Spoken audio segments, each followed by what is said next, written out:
Bonjour, j'espère que vous allez bien. On se retrouve aujourd'hui pour une nouvelle recette qui va être les chocolats de Noël. Alors cette recette, ça va être donc du chocolat au lait avec dedans un cœur assez coulant fondant à la pâte à tartiner. Donc vous allez voir dans la recette, je vous explique tout, je vous détaille bien comment tempérer le chocolat pour le réussir, pour qu'il soit bien croquant et bien brillant. J'espère que ça va vous plaire. Avant de commencer, si vous aimez mes vidéos, pensez à vous abonner.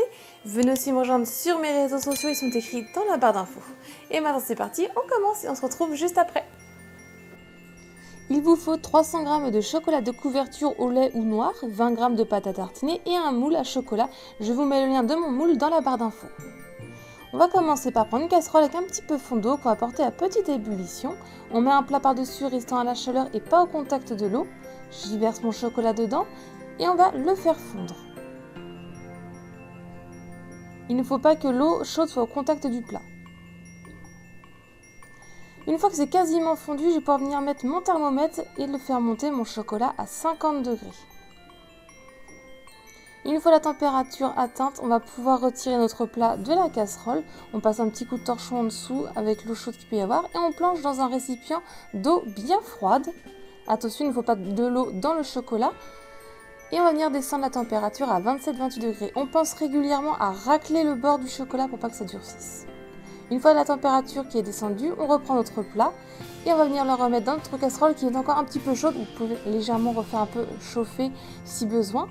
Et là, on va toujours mélanger, bien racler les bords et on remet la température à 29-30 degrés. Ensuite, à l'avance, j'ai préparé une plaque avec une grille. J'ai mis mon moule par-dessus et avec mon chocolat, je vais venir donc remplir les cavités de mes moules.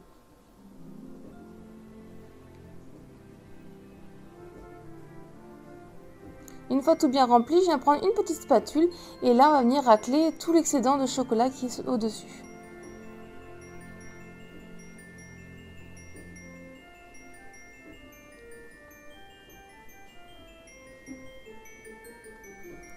On va pouvoir tapoter plusieurs fois pour enlever les bulles d'air.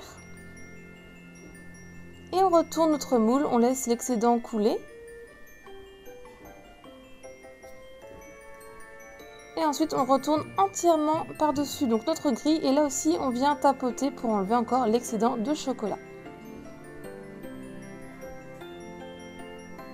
Quand ça coule quasiment plus, c'est que tout l'excédent est bien parti. On va pouvoir le retourner. On revient reprendre notre spatule et là on racle bien tous les bords aussi. Pour que les bords en fait du moule, des petits moules, ils soient bien nets. Et on va mettre ça 10 à 15 minutes au congélateur pour que ça fige. Ensuite, assez rapidement après avoir fait notre moule, on vient enlever avec la spatule l'excédent de chocolat donc, qui est tombé. Si on attend un petit peu trop longtemps, il va être dur et il va être difficile à enlever. Ensuite, je viens prendre ma pâte à tartiner. Je l'ai passé 20 secondes au micro-ondes pour qu'elle soit un peu plus liquide. Et je mets ça dans une poche à douille avec un petit trou. Je prends mon moule qui a bien figé le chocolat dedans et je viens remplir jusqu'à quasiment au-dessus mes empreintes donc de pâte à tartiner.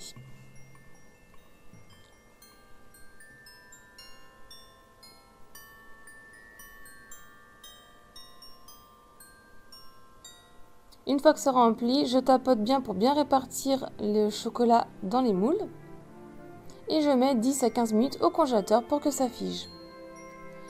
Mon chocolat qui a durci, je vais le faire fondre légèrement encore à la casserole et faites attention qu'il ne soit pas à plus de 30 degrés.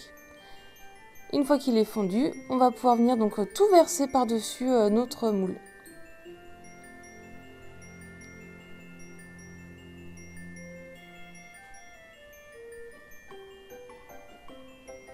Et on revient prendre notre spatule et là on vient racler tout le dessus encore pour enlever l'excédent de chocolat.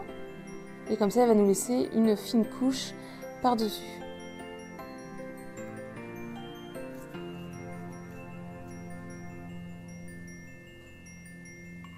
Une fois que c'est bien net, c'est bien nettoyé à peu près les contours, on va le remettre 10 à 15 minutes au congélateur pour que ça fige une dernière fois. Une fois que c'est fait, on va pouvoir venir donc les démouler. Alors on y va délicatement en tirant un peu et en poussant légèrement. Il devrait se démouler assez facilement s'il a bien été tempéré.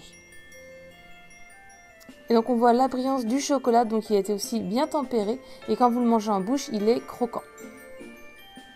Et aussi, ils ne font pas au contact des mains s'il a bien été tempéré.